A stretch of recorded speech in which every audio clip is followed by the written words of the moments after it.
If you've just joined us, welcome to Children's Time. Here's what we've been talking about. Now, we've been learning about the great promise that's in the Bible. And we're on the book of Joshua. That's actually the sixth book of the Bible. We start with Genesis, Exodus, Leviticus, Number, Deuteronomy, and then Joshua. Now, the Bible is about a great promise given by God to Abraham. God chose Abraham and told him that he was going to choose his children and his children and his children to become a nation of blessing, whom he called Israel. Now, through Moses, God led the Israelites out of the land of slavery, which is in Egypt, and into the wilderness for a journey. And their destination was the promised land. After Moses had died, Joshua now is the new leader of the Israelites people. Now, if you can remember or had been with us throughout the whole story of Exodus, you would remember that Moses and the people actually had a hard time trusting God in the wilderness. And they didn't obey all the time. And because of that, most of them cannot go into the promised land. But God made a way for them. God said that their children can now enter into the promised land. So 40 years have passed in the wilderness, and now Joshua is leading the children of the first group of the Israelites up to the promised land. Now, last week we were talking about how Joshua sent 2 spies to the city of Jericho to check out what the promised land looks like. After the spies left Rahab's house, they reported back to Joshua and told Joshua that God has surely given the city into their hands because the people of Jericho were in fear of God. So what's next? Now, the whole nation of the Israelites were camping near a river. This was not just any river. It was the Jordan River. Now, we now know that the Jordan River is actually not that much bigger than a normal sized creek. And you might say, well, that's just a tiny river, so cross it. But actually, the Bible tells us that during that time when the Israelites were ready to cross, it was harvest time. And that meant that the water level in the river was rising. So how were they to cross? Well, Joshua knew who was in control. He told the people, set yourselves apart, for tomorrow God will do amazing things among you.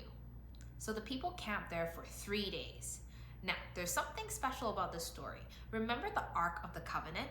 If you've been with us through the series of Exodus, you would remember that the Israelites were asked to build a tabernacle, a place of worship for God. And inside the tabernacle, there was a thing called the Ark of the Covenant. It was a wooden box that they made to place the 10 Commandments into the box. And that represented God's word and instruction for the people on how they should live.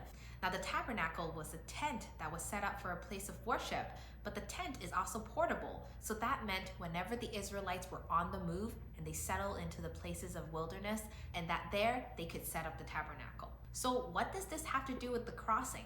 Well, in fact, God told Joshua to tell the priests, who were special leaders that was serving in the tabernacle, to help carry the Ark of the Covenant in front of the people, and that when they come to the edge of the water, they were to step into it. Let's read the Bible on what happens. Joshua chapter 3, verse 14. So the people took their tents down. They prepared to go across the Jordan River. The priests who were carrying the Ark of the Covenant went ahead of them. The water of the Jordan was going over its banks. It always does that at the time the crops are being gathered. The priests came to the river. Their feet touched the water's edge. Right away, the water that was coming down to the river stopped flowing. It piled up far away at a town called Adam, near Zarethan. The water that was flowing down to the Dead Sea was completely cut off. So the people went across the Jordan River opposite of Jericho. That was amazing! Did you read what just happened? The water in the Jordan River stopped. Now remember, this is an extremely hard task for the Israelites. Although we don't know exactly how many Israelites are there, but we can guess that there was about 40,000 up to 2 million Israelites that was camping next to the river. Just imagine how long it will take for the people to get across. The water stopped from upstream and started piling up like a wall, and the people walked over on dry land. Now, wait a minute. Doesn't this sound familiar to you, if not amazing? What story are you reminded of? The crossing of the Red Sea. God is at work again. He is showing the Israelites that when they trust him, no river or water any size could stop them because God is in control. Now, this was special for this group of the Israelites. They were the children of the first group of the Israelites that came out of Egypt. They didn't see any of the things that was happening at Mount Sinai. They only heard it from their parents or their grandparents or great-grandparents. But this time, God decides to show his power right before their eyes. He parted the waters again, just like he did in the Red Sea, right at Jordan River. So it's amazing to see that God continues to show who he is for his children, and now they get to experience him the same as their parents did. So what about you and I? Boys and girls, remember, things may not look the best or not going the greatest for us, but that doesn't mean that God is not in control. Do you remember God's promise for us? He will be with us everywhere we go. Now, crossing a river that has fast currents might be a dangerous move, but trust is like taking a step of faith. Joshua heard from God clearly what he was supposed to do, and when he did, he saw God's power. I encourage you to pray and listen to God, and if he speaks directly to you, then your bet is to trust him and see God's power unfold. I pray that your eyes will be open to see God's power in your life and in your family, and that your heart will be ready to trust him.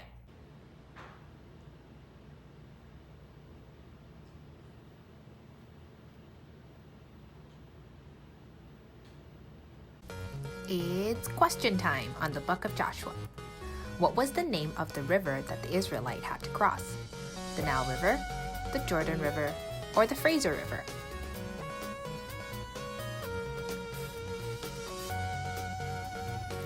Who were to step into the waters of the river first? The priests, the 12 spies, or Joshua?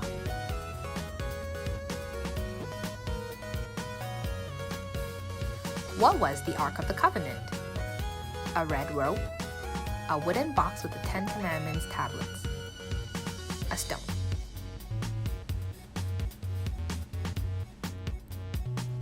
Let's think deeper. Why do you think God told Joshua to have the priests carry the ark ahead of the people? Think of a time where it was hard for you to trust God to lead you. Let's say our verse of the day. Remember that I commanded you to be strong and brave, so don't be afraid. The Lord your God will be with you everywhere you go. Joshua 1:9. Now try this.